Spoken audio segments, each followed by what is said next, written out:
Bueno, mi nombre es Cecilia Rezo Patrón. Yo voy a ser su profesora durante estos 2 días de curso en realidad. Entiendo que ha habido un cambio de horario, bueno, hay una confusión de parte, ¿no? De parte de la universidad, pero justamente por eso es que nos están grabando, ¿sí? Bien. Ustedes están llevando este diplomado sobre comunicación y desarrollo sostenible, ¿no es cierto? ¿Qué clase han tenido de desarrollo sostenible? Economía circular. Ajá, economía circular. Ha sido un curso. ¿Quién se los ha dictado? Economía circular, ¿algo, introducción al desarrollo sostenible han visto? Con Darío hemos visto introducción. Buenísimo. Una recapitulación de todo el módulo. Ya, excelente. Bien, como tenemos 2 clases, que en realidad también son muy pocas, nosotros vamos a ver específicamente estándares y certificaciones de sostenibilidad o desarrollo sostenible, ¿okay? / responsabilidad social. Pero en el mercado existen muchísimos estándares, ¿ok? Bastantes estándares. Y en estas 2 clases vamos a enfocarnos en 2. Perdón, en 3. La norma ISO 26000, la norma SA 8000 y el Global Reporting Initiative. ¿Han escuchado hablar de alguna de estos estándares? ¿Sí? ¿Más o menos? ¿O primera vez que los escuchan? No, bien.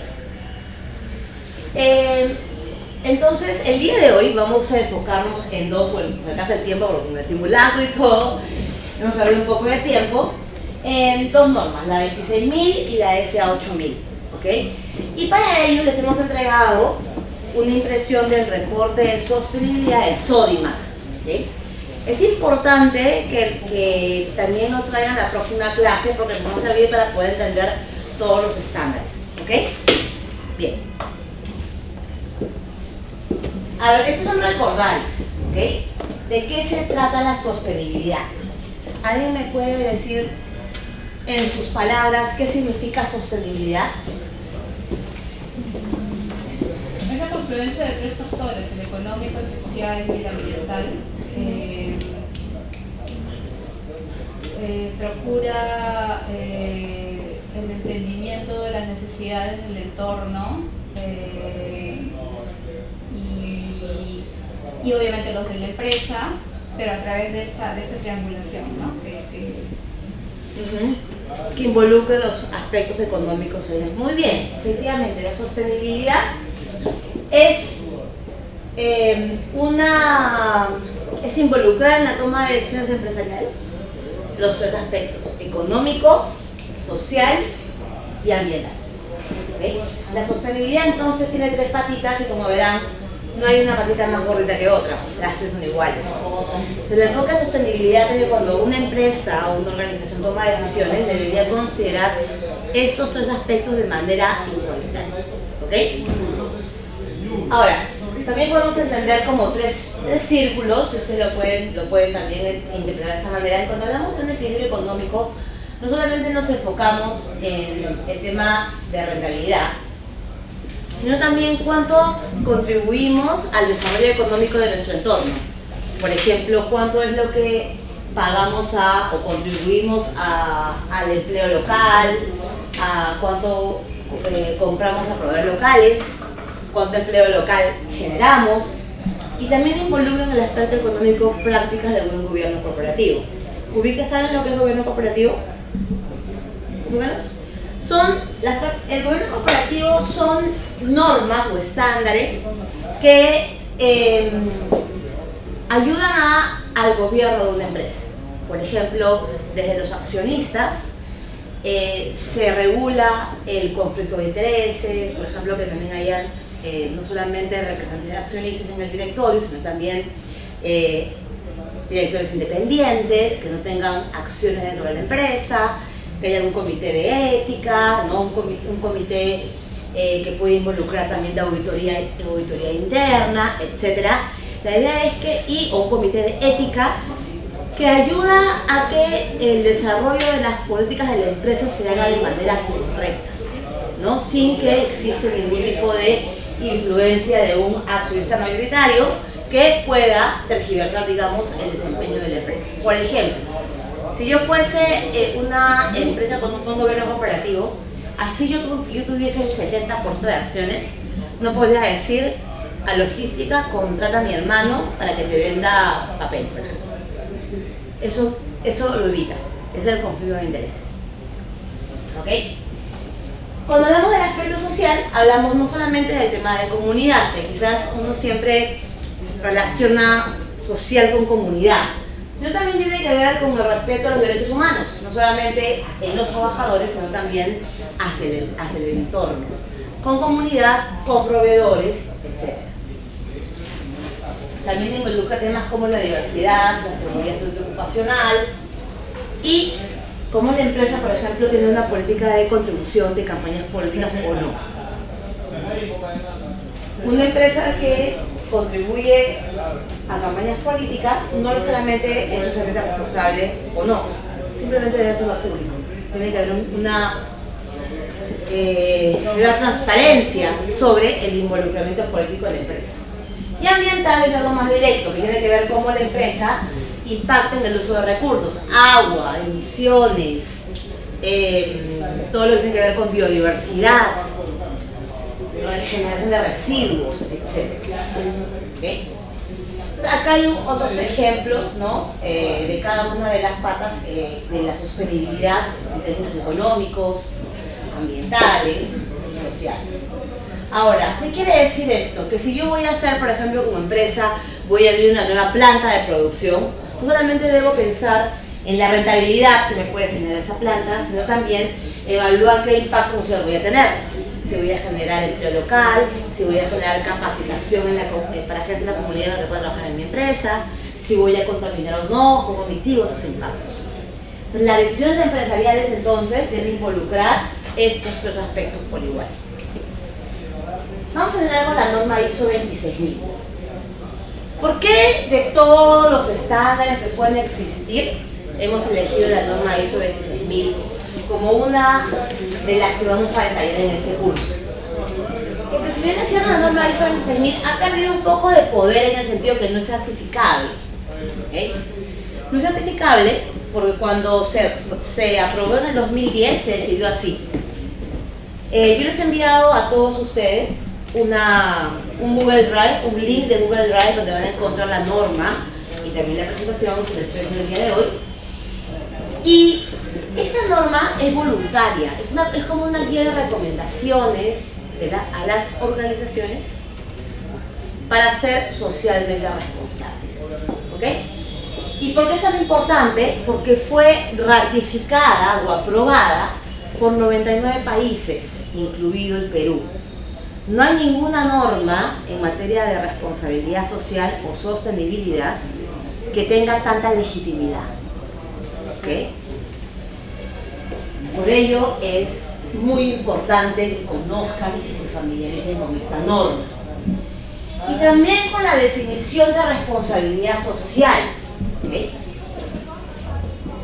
Si bien es cierto, podemos entrar a un debate sobre lo que es responsabilidad social y lo que es desarrollo sostenible. No voy a entrar en ese debate porque en verdad cada profesor que ustedes tengan una opinión probablemente es similar a la mía o contraria, porque existen conceptos similares que es valor compartido, desarrollo sostenible o responsabilidad social. ¿Okay? Particularmente para mí son sinónimos. ¿Okay? ¿Por qué? Porque la responsabilidad social, como vamos a ver, primero, el desarrollo sostenible es el desarrollo de las actuales generaciones sin poner en riesgo a las generaciones futuras. ¿Okay?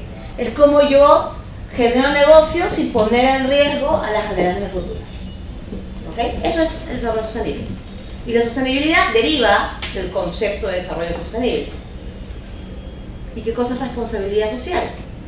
Si vemos el concepto de la 26000, me dice que la responsabilidad social de una organización, la responsabilidad social es la responsabilidad de una organización ante los impactos que sus decisiones y actividades ocasionan en la sociedad y el medio ambiente, mediante un comportamiento ético y transparente que contribuya al desarrollo sostenible. Miren, acá está. Esta es un poco la diferencia, ¿ya? Que la responsabilidad social, digamos, contribuye al desarrollo sostenible, incluyendo la salud y el bienestar de la sociedad.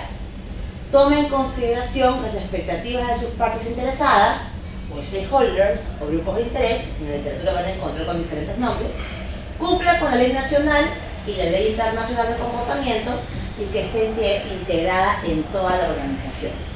Entonces, la única diferencia entre responsabilidad social y desarrollo sostenible puede ser la siguiente. Que si ustedes leen muy detenidamente esta definición, aquí te habla que la responsabilidad de una organización implica ser responsable de tus impactos.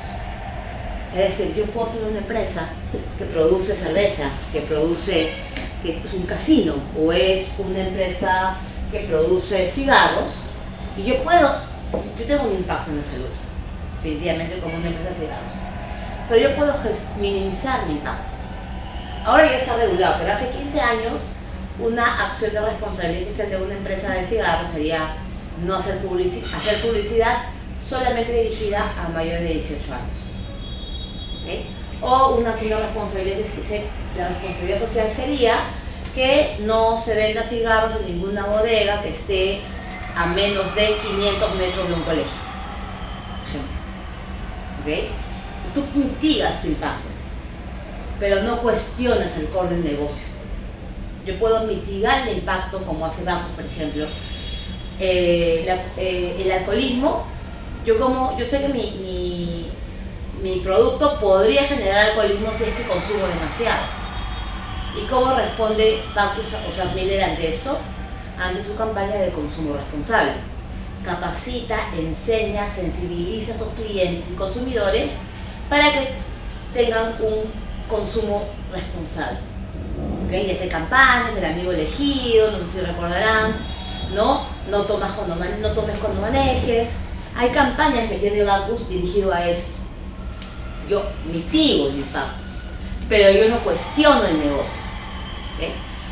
Mientras que el desarrollo sostenible contribuye a, porque minimiza el impacto, pero el desarrollo sostenible, como bien dice su definición o parte de su definición, no pone en riesgo a generaciones futuras. Entonces yo les pregunto, ¿una empresa de cigarros pone en riesgo a las generaciones futuras? Sí, ¿verdad? ¿Una empresa de casinos pone en riesgo a las generaciones futuras? Podría generar ludopatía. Entonces los académicos dicen que la diferencia entre responsabilidad social y desarrollo sostenible es que el desarrollo sostenible te cuestiona el core del negocio. Cuestiona el core. Cuestiona si es que tu negocio podría afectar a las generaciones futuras. Mientras el concepto de responsabilidad social, no. Te dice, es tu responsabilidad de tus impactos. Y para gestionar los impactos tienes que considerar perspectivas del grupo de interés, cumplir con la ley, integrarla en toda la organización, pero en ningún momento te está cuestionando tu negocio. ¿Me sigue? Entonces, ese es en verdad el debate entre ambos conceptos. Particularmente, yo considero ambos como sinónimos. ¿Okay? Porque en realidad, una estrategia de sostenibilidad sigue los mismos pasos que una estrategia de responsabilidad social, salvo este pequeño detalle, que es el cuestionamiento del core del negocio. ¿Sí? Bien. Ahora, ¿cómo la norma 26.000 ayuda a las empresas? ¿Cómo esto se materializa, digamos? ¿Qué es lo que recomienda la norma ISO 26.000 a las organizaciones para cumplir esa definición de responsabilidad social? La norma ha definido 7 materias fundamentales. Ese es el nombre. Materias fundamentales. ¿Cuáles son? La gobernanza de la organización. Aquí está lo que habíamos comentado de gobierno corporativo. La ética. ¿Cuáles son esos principios que tiene la organización que define lo que es correcto y lo que no. Por ejemplo, aquí en gobernanza, ¿por qué está en el medio? Porque todas estas políticas van a afectar las otras 6 materias. Aquí es donde yo voy a definir qué es correcto y qué no para la empresa. Cosas tan simples como, por ejemplo, la empresa no puede recibir ningún regalo de más de $50. ¿Ok? Eso no es un tema legal, es un tema ético que la empresa define. ¿Para qué? Para evitar, obviamente, casos de corrupción. ¿Ok? Esto aquí puede afectar, obviamente, a tu relación con consumidores, porque en Navidad, ¿qué pasa? Te regalan cosas, ¿sí o no? ¿Y qué pasa si de repente te llega pues una caja de 30 botellas de Johnny Walker etiqueta azul? Eso evidentemente te supera los $50. ¿Deberías recibirlo o no? ¿Qué puede pasar si el gerente de logística lo recibe? Es un riesgo de corrupción. Podría ser que no, pero para evitar esa zona gris es que la empresa define, hace $50.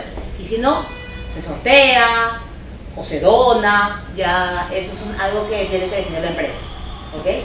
Igualmente, por ejemplo, la empresa acá en la gobernanza define si todos los proveedores van a ser evaluados, todos los proveedores críticos van a ser evaluados. A ver, no, sería así. En esta empresa no se tolera la discriminación ni el trabajo infantil. ¿Okay?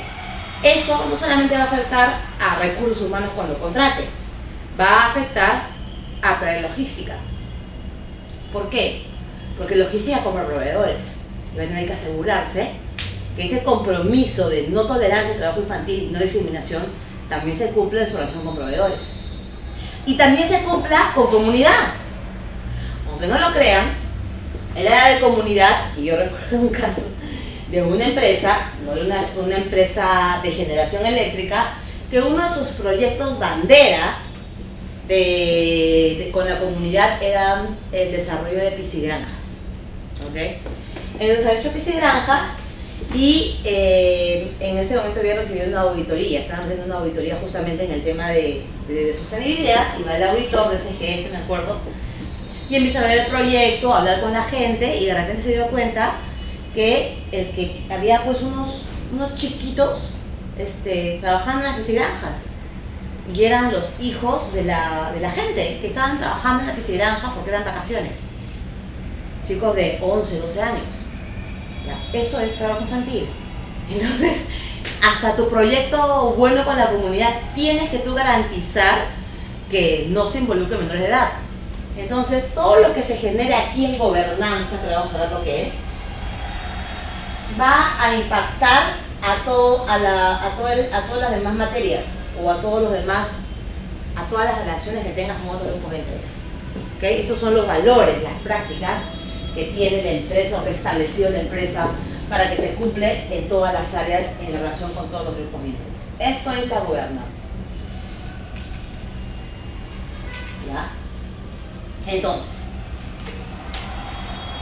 luego tenemos derechos humanos, prácticas laborales, medio ambiente, prácticas justas de operación, asuntos de consumidores y participación activa y desarrollo de la comunidad, que vamos a conocer durante esta clase, ¿ok? Pero para que conozcamos un poco la norma, voy a mostrarles, miren ustedes bien estas 7 materias, y les voy a mostrar algunas partes de la norma, y ustedes me van a ayudar a identificar a qué materia fundamental se refiere, ¿ok?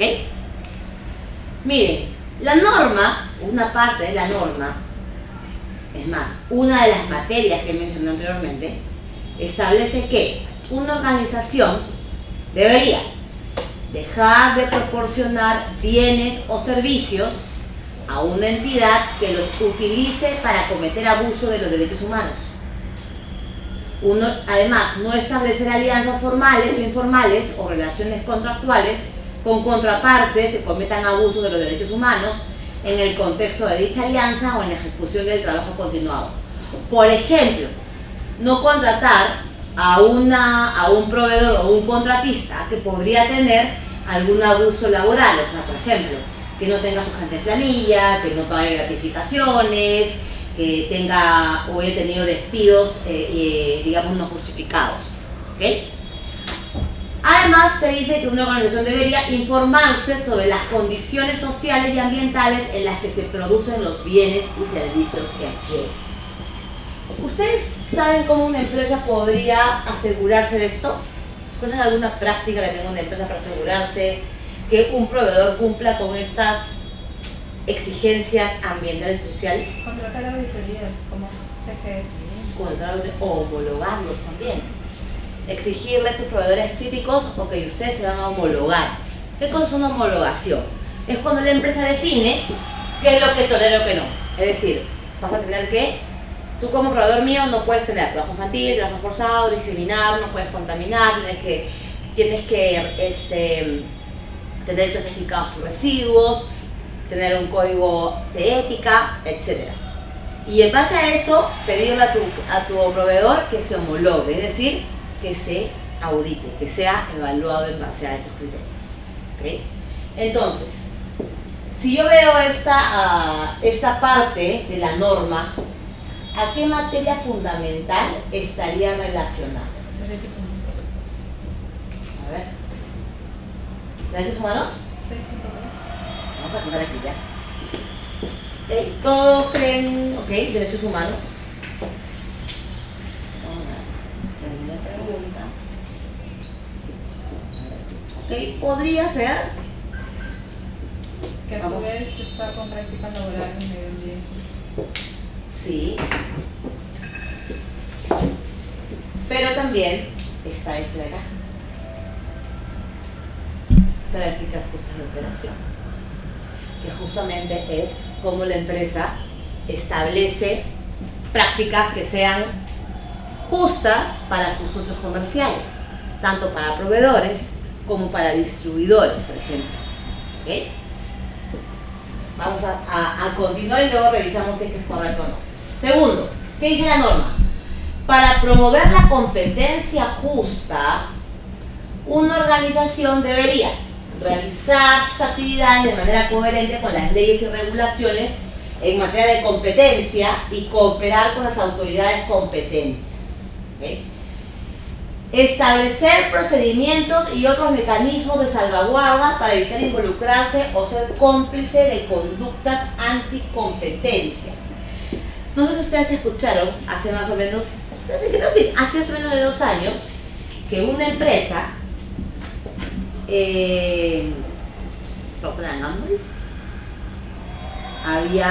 Protiza habían sido acusadas por Indecopi por haber acordado precios de papel higiénico. O sea, entre competidores se ponen de acuerdo, ok, mira, ¿sabes qué? De todos los jugadores, 2 de ellos se juntan y dicen, oye, vamos a agarrar y bajar los precios y vamos a vender al mismo precio, ¿no? Eso, por ejemplo, ¿es competencia justa? No. Entonces, la competencia justa es justamente darle que no haya ningún tipo de colusión entre competidores y darle la mejor propuesta al mercado. ¿Ok? A eso se refiere. Y finalmente, para promover la competencia justa, una organización debería promover la toma de conciencia entre empleados acerca de la importancia de cumplir con la legislación en materia de competencia justa, de competencia y competencia justa.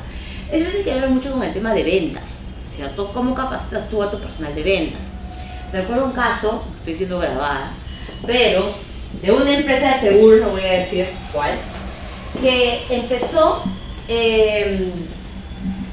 a vender, no era al revés, una empresa, un retail, tipo, no voy a decir si es Saga, así tipo Saga, tipo Ripley o tipo Ashley, ¿ya?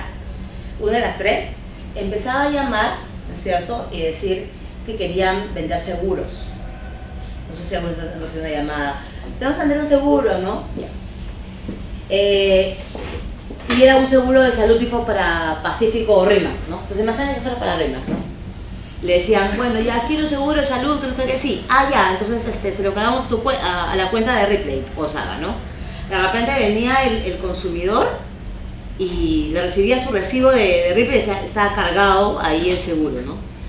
Entonces, y empezó a recibir la empresa de seguros tantos reclamos de venta por teléfono de seguros, tantos reclamos, que tuvo que decir, ¿sabes qué? Cualquier reclamo que venga por venta de seguros de esta empresa de este retail, automáticamente se acepta, porque eran tantas, ¿ya? Que era, ¿qué pasaba? ¿De qué se quejaba el consumidor? Que era mentira, pues, que no, que ellos nunca habían aceptado el seguro, pero aún así le habían cargado la tarjeta. Entonces, ¿qué pasaba? Ahí existen lo que se llama estos bonos o estos beneficios o estos puntos, digamos, perversos, ¿no? Los bonos perversos. Es decir, que yo te voy a dar a ti, no sé, un bono de 1.000 soles si es que vendes 100 seguros. ¿Tú qué vas a hacer? Obviamente, como sea, vas a querer vender los seguros. Eso implica que puedes dar mala información del seguro, puedes engañar al cliente y decirle, por eso yo nunca recibo, cuando me quieren vender un seguro por esta tienda de departamentos, siempre digo que no. Pero este tipo de incentivos perversos es una mala práctica de competencia justa, porque lo que estás haciendo es, uno, que competir de manera injusta porque estás dando la información que debes darle al cliente o al consumidor, ¿ok? Bien, entonces viendo lo que este párrafo de la norma, ¿a qué materia fundamental, de qué manera fundamental será esta indicación, este párrafo de la norma? ¿Cuál de todo, creo? Competencia justa.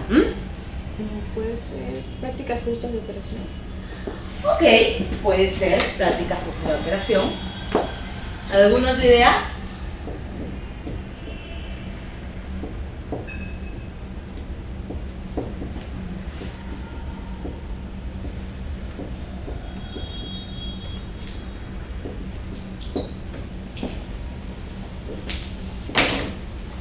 ¿De acuerdo todos? ¿Sí? Ok, muy bien.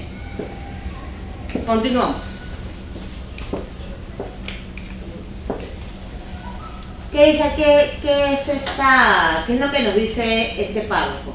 Para contribuir al consumo sostenible, una organización debería, cuando sea adecuado, promover una educación eficaz que dé poder a los consumidores y les permite entender los impactos en su bienestar y el medio ambiente de las elecciones de productos y servicios que realizan.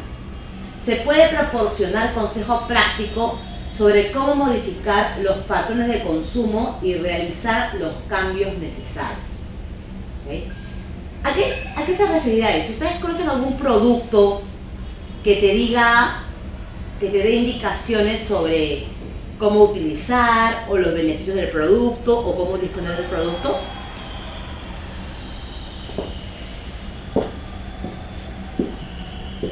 Que te ayude que te dé información adicional al producto.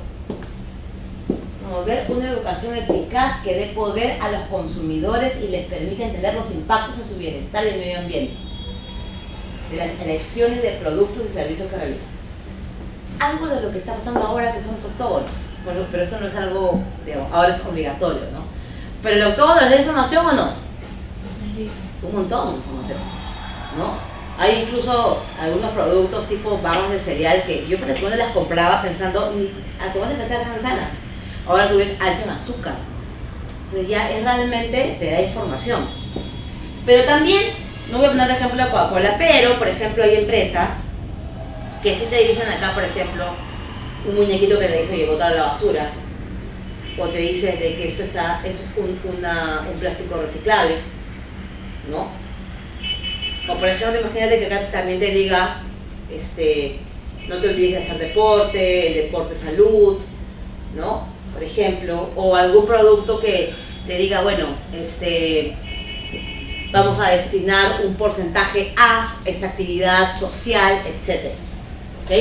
Es decir, consumo sostenible está referido como una empresa debería dar información a los consumidores para que entienda que así sea como una Coca-Cola que tiene azúcar, que diga, oye, toma con moderación, así como el alcohol, ¿no?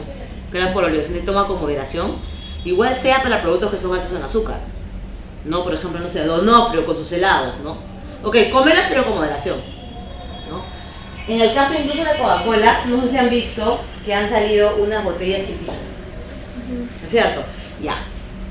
Esas botellas chiquititas es parte de su programa de cómo contribuir a un consumo, aunque suene paradójico, pero un consumo sostenible de su producto. O sea, ya no es, oye, tómate todo esto con azúcar, sino, ok, tienes tu gustito, tómate el chiquito. Y aquí está el gusto, ¿no? Entonces, ese tipo de prácticas está relacionado a un consumo sostenible. O sea, de productos que pueden ser cuestionados como una Coca-Cola, ¿no? A eso se refiere un poco este párrafo de la norma ISO 26000, ¿no? O sea, me preocupa porque como desde el producto, desde el consumo hasta cómo disponer de ellos. Oye, esto es reciclable, esto botar a la basura, ¿no? A eso se refiere, ¿sí? Bien, entonces mirando el tema de consumo sostenible y regresando acá a las materias, ¿a qué materia fundamental creen que pertenece este párrafo de la norma? Asuntos de consumidores. Asuntos de consumidores. Ok, muy bien. Asuntos de consumidores.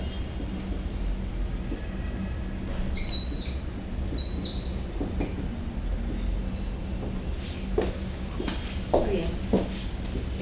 Continuamos entonces. ¿Qué más nos dice la norma? Me dice, una organización debería promover y apoyar la educación en todos los niveles e involucrarse en acciones que mejoren la calidad de la educación y el acceso a la misma, promuevan el conocimiento local y ayuden a erradicar el analfabetismo. Además debería promover en particular las oportunidades de aprendizaje para grupos vulnerables o discriminados y alentar la incorporación de los niños a la educación formal y contribuir a la eliminación de los obstáculos que impidan que los niños puedan obtener una educación, como por ejemplo el trabajo infantil, cómo modificar los patrones de consumo y realizar los cambios necesarios.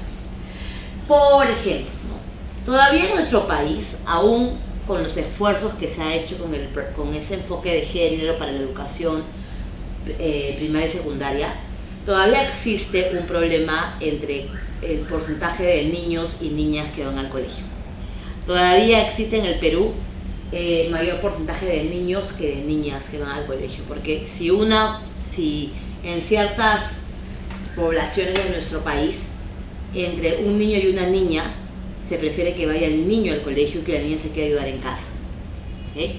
Y muchas empresas, organizaciones, podrían estar cerca a este tipo de poblaciones o comunidades, y lo que dice la norma es ¿cómo vas a promover la educación? Tú deberías identificar si esa problemática existe en materia de educación, brechas en la educación, y contribuir a mejorarla a través de programas.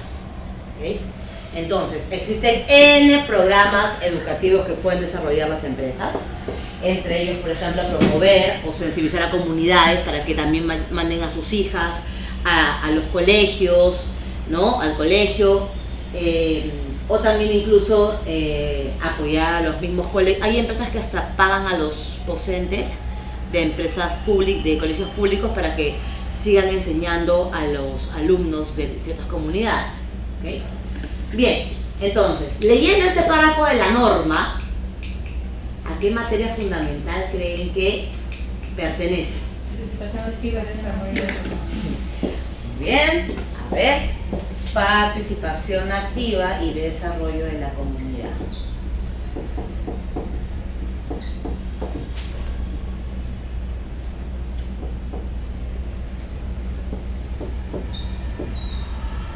Muy bien.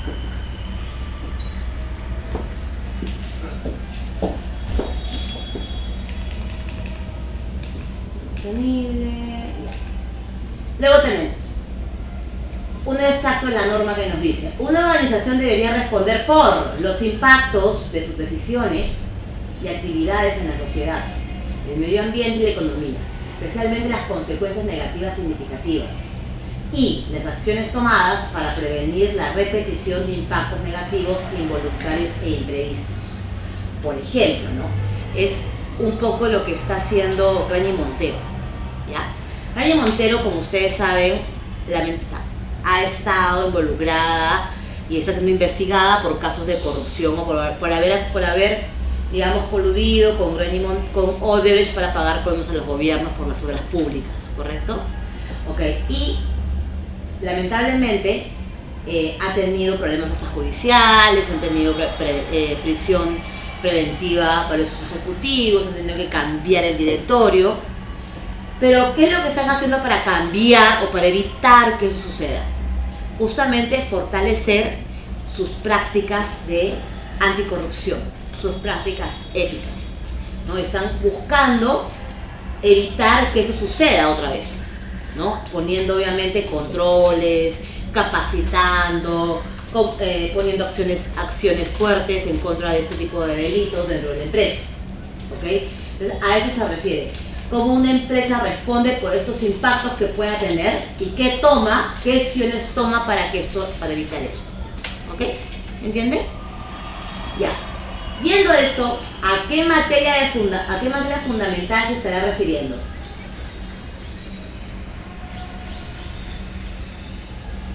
Prácticas laborales. Medio ambiente. A ver, pónganse por mí en la bola del centro también, ¿ah? Gobernanza.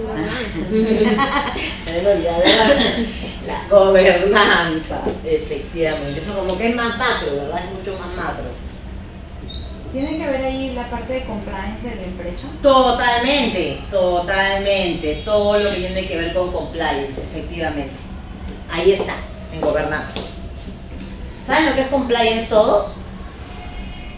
Sí, es prácticamente todas las prácticas anticorrupción que implementa la empresa, ¿no? Ahora, este año me parece que salió ya el reglamento de esta ley de la responsabilidad administrativa de la persona jurídica, que justamente yo creo que es un efecto Odebrecht. Ahora te puede ser, el gerente general se puede ir a la cárcel. La empresa es sujeto penal en el caso de corrupción. Entonces es bastante fuerte y eso ha impulsado que muchas empresas implementen programas de compliance para poner controles, porque la ley lo que te dice es que si hubiese un caso de corrupción, ¿ya?, en tu empresa, si tú ya tienes un programa implementado, eso ya te disminuiría la pena. Porque obviamente tú puedes tener muchos controles, pero a veces es inevitable que algo suceda. Pero el hecho de tener un programa de compliance hace que la pena, en el caso sucediese y un funcionario tuyo comete un caso de corrupción con el Estado, la pena disminuye si tú compruebas de que a esa persona que cometió el delito tú ya la capacitaste, ha recibido toda la información, ¿correcto? Y efectivamente está relacionada con la materia fundamental de gobernanza, ¿ok?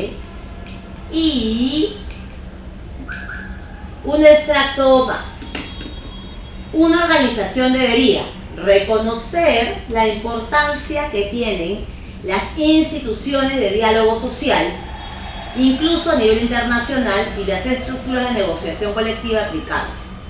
Respetar en todo momento el derecho de los trabajadores a formar sus propias organizaciones o a unirse a ellas para avanzar en la consecución de sus intereses o para negociar colectivamente. Reconocer la importancia de instituciones de diálogo social. ¿Quiénes serán esas instituciones de diálogo social?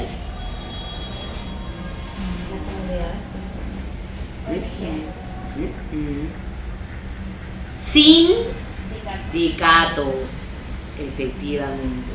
Se refiere a los sindicatos, ¿ok? Porque están relacionados a los trabajadores. Además, te dice la norma que una organización debería no obstruir a los trabajadores que busquen formar sus propias organizaciones o unirse a ellas y negociar colectivamente, por ejemplo, despidiéndolos o discriminándolos a través de represalias o llevando a cabo alguna amenaza directa o indirecta que cree un ambiente de intimidación o miedo. ¿Cómo puede suceder esto? Por ejemplo, en países como el nuestro, uno puede, digamos que renovar los contratos de manera determinada hasta 5 años.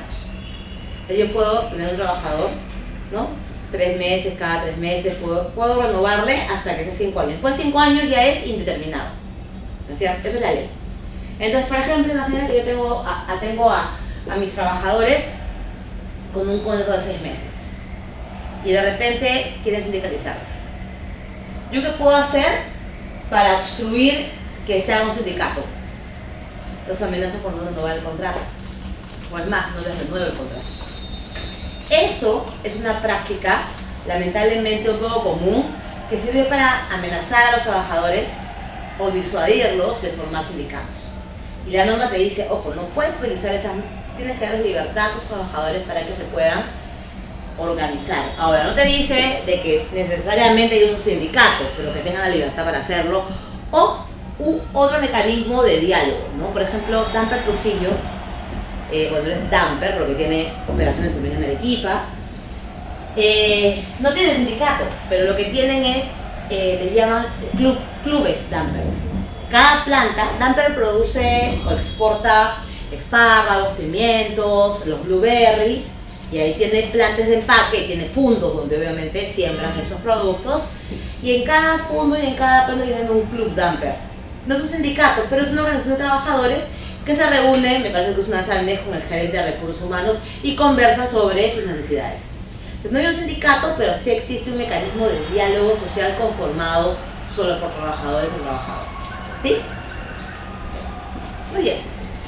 Ahora, este párrafo, ¿a qué materia fundamental creen que estaría perteneciendo? Prácticas laborales. A ver, ¿cuál? ¿Prácticas laborales o derechos humanos?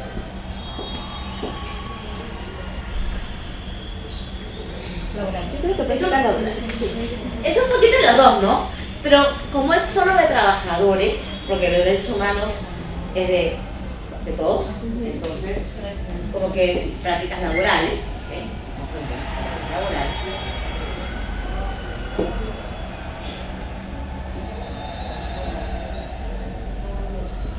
Finalmente, vamos a ver, el último parrafito de la norma.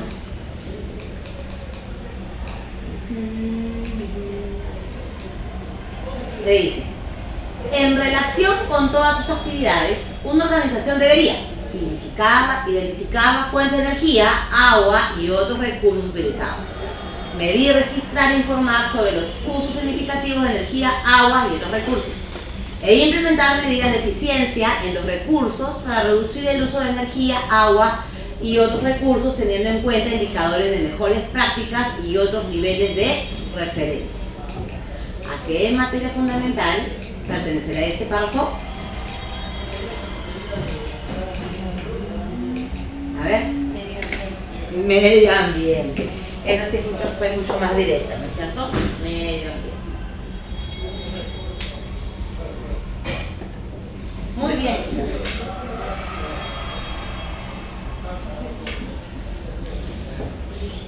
Lo han hecho muy bien. Pero ya le han dado, no hay ninguna...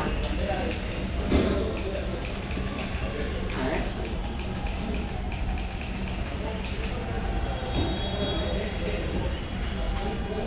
Entonces, ese ha sido un pequeño ejercicio para que se familiaricen con la norma, ¿ok? Pero ahora vamos a entrar un poquito a detalle de los contenidos de cada una de estas materias, ¿ok? Por ejemplo, la gobernanza de la organización, que son estos principios que habíamos comentado, ¿okay? La gobernanza de la organización, dentro de la norma, te explica que para poder cumplir con la gobernanza de la organización, tienes que cumplir con 7 principios que son transversales. Yo les llamo los 7 mandamientos de la responsabilidad social. ¿Okay? ¿Por qué? Porque esto es transversal. ¿Ya? Entonces, estos principios son transversales a toda la organización. ¿Y a qué se refiere? Por ejemplo, una organización debería, en primer lugar, tener en cuenta el principio de rendición de cuentas. ¿Qué quiere decir esto? A ver, si yo soy una empresa que quiere ser socialmente responsable, tiene que tener en cuenta que su gestión tiene que ser pública, tiene que rendir cuentas. Si yo digo soy responsable con el medio ambiente, debo tener una política ambiental. Y esa política ambiental tiene que ser pública. Si yo digo que soy una empresa que tiene implementado un programa de compliance, pues mi código de ética tiene que ser público. Mi página web, yo puedo ingresar, puedo mirar y puedo preguntar como una persona, sea inversionista, un grupo de interés, debería aceptar el escrutinio de la sociedad. ¿Okay? Entonces, cuando hablamos de rendición de cuentas, es rendir cuentas a la sociedad sobre mi gestión. Hacer público lo que digo que hago. ¿Okay? ¿Cómo es que estoy gestionando temas? Un poco los 7 temas, o las 7 materias de la 26.000. ¿Cómo gestiono los derechos humanos? ¿Cómo gestiono el medio ambiente? ¿Cómo gestiono las prácticas justas de operación? ¿Dónde están esas políticas? ¿No? Que no se quede en verso, sino yo tengo que decir, este es mi código, esta es mi política, este es mi mecanismo de reclamos y es público. ¿Okay? A eso se refiere con la rendición de cuentas. ¿Sí? Entonces, toda empresa que quiere ser socialmente responsable tiene que aceptar eso. ¿Qué es lo más difícil? Hacer pública la información. Si no, es solamente verso. La rendición de cuentas es clave. ¿Okay? Segundo principio, la transparencia. ¿Okay? ¿A qué se refiere la transparencia? A ver, se refiere principalmente a lo que denominamos dar cuenta del desempeño. Una cosa es que la rendición de cuentas, que yo te digo que esta es mi política ambiental, que te la puedes bajar, ¿no? Puedes ver mis certificaciones. Pero la transparencia es el desempeño. ¿Okay? ¿Cómo me ha ido en mi gestión ambiental, por ejemplo? ¿Cuántos residuos he generado? Dime cuánta agua he consumido, cuántos conflictos he tenido, cuántos accidentes he tenido, cuántos, por ejemplo, cuánto empleo local he generado en el año. Entonces, ¿qué suena? Creo que están en el piano, están jugando. Ah, ya. La transparencia entonces es dar cuentas de mi desempeño durante el periodo, a eso se refiere. Y cómo esto se materializa, por ejemplo, con un reporte de sostenibilidad, con un documento que justamente comunique mi desempeño en estas materias. ¿Okay? Tercer principio o tercer mandamiento, respeto a los intereses de las partes interesadas. ¿Me pueden decir, chicas, quiénes son las partes interesadas de una empresa, digamos, Banco de Crédito del Perú? ¿Okay? ¿Quiénes son las partes interesadas del Banco de Crédito? A ver, accionistas, ¿qué más? Trabajadores, clientes, ¿qué más? El Estado, ¿qué más? El Estado, los reguladores. Los agentes BCP, ¿qué son? ¿Son un grupo de interés para el BCP? Sí. Socios estratégicos, le podemos llamar así, muy bien. ¿Qué otro grupo de interés hay? ¿Proveedores? Sí. Bien, ¿verdad? ¿El medio ambiente será una parte interesada?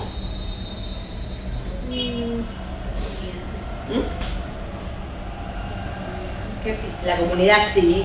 Muy bien, la comunidad, totalmente. El medio ambiente, yo recomiendo, no es un grupo de interés porque el hecho de, cuando hablamos del respeto a los intereses de las partes interesadas, implica que yo identifique los intereses de las partes interesadas. ¿Y cómo identifico el interés del medio ambiente? ¿Cómo me reúno con él? ¿Cómo dialogo con el medio ambiente? Complicado. No me reúno con el agua, con el... Entonces, el tema ambiental de verdad es más transversal. El tema ambiental puede ser una preocupación desde mi proveedor, porque mi proveedor, por ejemplo, en la agencia Coca-Cola, ¿no? Su proveedor de botellas de plástico, él debe estar, pero ahorita el tema ambiental debe estar como loco con toda la ley de plástico de un solo uso. El tema ambiental es un problema del proveedor. El tema ambiental también puede ser un tema para colaboradores, porque ahora los millennials, que todos ustedes son millennials, ya les mueve mucho el tema ambiental, cada vez más la preocupación del medio ambiente es mayor y obviamente que el área de recursos humanos tiene que preocuparse en cómo atraer a este tipo de personal. Y una de esas partes o formas de atraer es tener un comportamiento ambiental responsable. Entonces, el tema ambiental no solamente es un tema del medio ambiente y comunidad, sino es un tema que es transversal a todos los grupos de interés. ¿Okay? ¿Y qué te dice la norma? Te dice, respeta los intereses de las partes interesadas. Pero ¿cómo los respeto si no los conozco? Tengo que conocerlos. ¿Cómo puedo conocer los intereses? ¿Cómo el BCP puede conocer los intereses de sus proveedores? ¿Cómo? ¿Cómo lo harían ustedes? Preguntándole, efectivamente. ¿Cómo le preguntarías? Imagina que el BCP tiene 6.000 proveedores. Priorizaría primero los estratégicos, ¿no? Los más críticos, y puedo hacer una reunión, puedo hacer una encuesta online, ¿correcto? Muy bien. Igual, ¿cómo hablarían con los agentes BCP? Eso sería tal vez con encuestas o llamadas, porque son un montón. Es interesante porque si abrimos ese tema es otro curso, porque los grupos de interés, por ejemplo, mientras que un proveedor clave del BCP puede ser una empresa gigante, ¿no? Por ejemplo, el proveedor de, qué sé yo, de impresoras, pues el HP, yo le mando un correo electrónico y me lo responde, pero un agente BCP son bodegas, ¿no? Y nos ha pasado que alguna vez hemos hecho este diálogo con agentes BCP y ni siquiera es llamarlos, es ir a buscarlos y esperarlos en la puerta de la gente de la bodega, porque es la única manera de encontrarlo, porque ni siquiera es que, señor, voy a llegar, a ver, ¿cuándo podemos reunirnos? O sea, eso no existe para ese público. La mayoría, entonces tú tienes que simplemente ir y esperar que esté. Entonces es muy importante también conocer a tu parte interesada cómo funciona, ¿correcto? Entonces, eso de acá es importante. Hay que escuchar a los grupos de interés, conocerlos, identificarlos, priorizarlos y dialogar con ellos. No es que yo vaya a decir a todo lo que me pidan que está bien, pero tengo que saber escuchar a todos y dar respuesta a todos. Si mi respuesta es que no, también saber responder, mira, esto de acá no es relevante, por A, B, C. Pero es respetar, es escuchar y también saber decir que no, pero no evitarlos. ¿Okay? Este es un principio, tenemos que conocer los grupos de interés, sus expectativas y saber responder a ellas. ¿Okay? Tercer principio de esta materia fundamental de la gobernanza. Cuarto, respecto a la legalidad, creo que esto es bastante directo, la ley nacional, ¿okay? Las leyes actuales. Y aquí viene un poquito más amplio el concepto que es la normativa internacional de comportamiento. ¿A qué les suena la normativa internacional de comportamiento? ¿A qué se refería la norma con esto? ¿Conocen alguna norma internacional de comportamiento? Por ejemplo. Ok. El Sarbanes-Oxley. A su compañía se refiere que hay empresas que cotizan en la bolsa de Nueva York, ¿no? Pero la bolsa de Nueva York tiene una ley, ¿no es cierto?, para las empresas cotizantes que se llama SOX, ¿no? Que en verdad es una ley que es el ¿cómo se escribe? Sarbanes-Oxley, ¿así es? Creo que sí. Creo que no sé si se va a romper. Es Sarbanes-Oxley. Pero eso es una ley internacional para nosotros, ¿no? Pero para ellos no. Claro, en realidad, pero es una ley que hay empresas que cotizan, por ejemplo, Cemento Pacasmayo, cotiza en la bolsa de valores de acá, pero también cotiza en la bolsa de Nueva York. ¿Okay? Ellos tienen que cumplir con las SOX. Pero la norma se refiere más a marcos regulatorios más amplios. Por ejemplo, ¿han escuchado hablar ustedes de la Declaración Universal de Derechos Humanos? ¿Sí? Ajá. La Declaración Universal de Derechos Humanos, ¿ok?, es una declaración al cual nuestro país y todos los países miembros de la ONU tienen que respetar. ¿Okay? Otro marco internacional de comportamiento son ¿han escuchado hablar de los convenios de la OIT? ¿No es cierto? El convenio de trabajo infantil, el convenio de trabajo forzado, hay un convenio también 169 por los indígenas. Y estos convenios son internacionales porque no solamente los cumplimos nosotros, sino los países miembros de la ONU. ¿Okay? A eso se refiere. Entonces, ¿qué puede pasar? Que, por ejemplo, la OIT te dice que solo en ocasiones, que solo en ocasiones, solamente en casos excepcionales, se debe permitir el trabajo de personas hasta 14 años, por ejemplo, ¿no? Entonces, ¿qué pasa si la ley de tu país, imaginemos, dice, no, acá se puede trabajar a partir de los 11 años? Lo que trata de hacer la norma es que tú, entre tu ley y la ley, tienes que cumplir con las dos. Entonces, para cumplir con las dos, tienes que cumplir con la que es más beneficiosa. ¿Se dan cuenta? Porque a veces la ley nacional no necesariamente respeta todos estos convenios, esta normativa internacional. No todas las leyes nacionales están alineadas a eso. Por eso es que la norma es mira, te dice, mira tu ley nacional, pero también respeta la ley internacional de comportamiento. Entonces, así no está regulado en nuestro país, tenemos que mirar la normativa internacional de comportamiento. ¿Sí? ¿Les quedó claro, chicas? Ahí también entran los ODS. Interesante pregunta. Los ODS no son una normativa internacional de comportamiento, sino más un compromiso de Naciones Unidas para cumplir el 2030. ¿Ubican los ODS? Sí. No lo llamaría como una normativa, no es como más un compromiso de los países para cumplir el 2030, ¿no? Entonces, pero no es una normativa, o sea, no es... ¿Cómo se convierte en normativa? Lo que pasa es que la ONU hace un llamado a los países, a los gobiernos, a que se cumplan los ODS y que para ello puede regularlos. Cuando ya el país lo regula, ya se convierte, bueno, en una ley nacional. Entonces lo que impulsa es la ONU que tú regules en base a los 17 ODS. Pero no lo tomaría como una normativa. Además que es muy... A ver, los ODS tienen, por ejemplo, vida submarina. Hoy día el BCP, por ejemplo, con ese ODS. Como que no aplica, ¿no? Entonces, creo que es un llamado a que tú como empresa evalúes, ¿no?, en cuál de ellos tú tienes mayor impacto y que lo gestiones. ¿Sí? Mientras que, por ejemplo, los derechos humanos y los convenios de la OIT se aplican a todas las empresas, ¿no? ¿Sí? ¿Y los principios del Pacto Mundial? Ya, los principios del Pacto Mundial son voluntarios. Es una iniciativa de Naciones Unidas para promover la ciudadanía corporativa, pero son voluntarios, no es obligatorio. ¿Sí? En cambio, esto sí tiene rango de ley. ¿Sí? Bien. ¿Qué más? Sexto mandamiento: respeto a los derechos humanos. Ahora, tenemos además una materia que habla de derechos humanos, pero el hecho de que sea un principio de gobernanza quiere decir que los derechos humanos tienen que ser transversales a toda la organización. Como les mencionaba, ¿no? Justo el día de hoy ayer di una charla para una empresa de cementos, ¿no?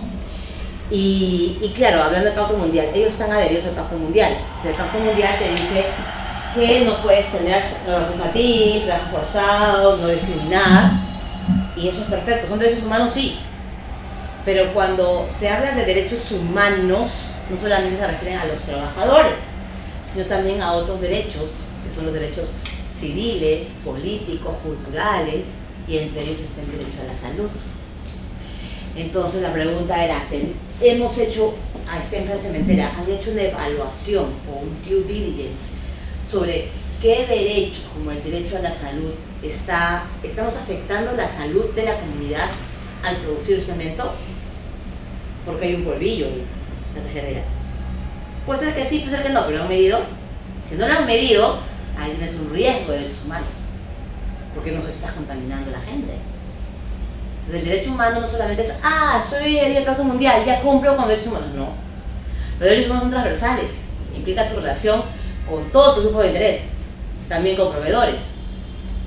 ¿No? ¿Qué pasa si yo tengo una flota de camiones, una flota de choferes, y que pasa algunas veces, y de repente, en época ahora que van de vacaciones, al chofer se le ocurre que su hijito de 14 años lo acompañe en el camión? Eso también es una violación de derechos humanos. Tienes que verificar que eso se cumpla, ¿no? Por eso es que lo pone la 26.000 como un principio dentro de gobernanza, porque es transversal. ¿Okay? Y finalmente, el comportamiento ético, que esto es lo que se traduce, qué cosa es relevante para, qué cosa es moralmente correcto para la empresa, que va más allá de la ley. Habíamos hablado de este límite en la recepción de regalos. Pero ¿qué otro tema ético una empresa, en sus empresas, en organizaciones en las que han trabajado, qué otro tema incluye un código de ética? Por ejemplo. Bueno, hay varios, ¿no? O sea, a todo nivel.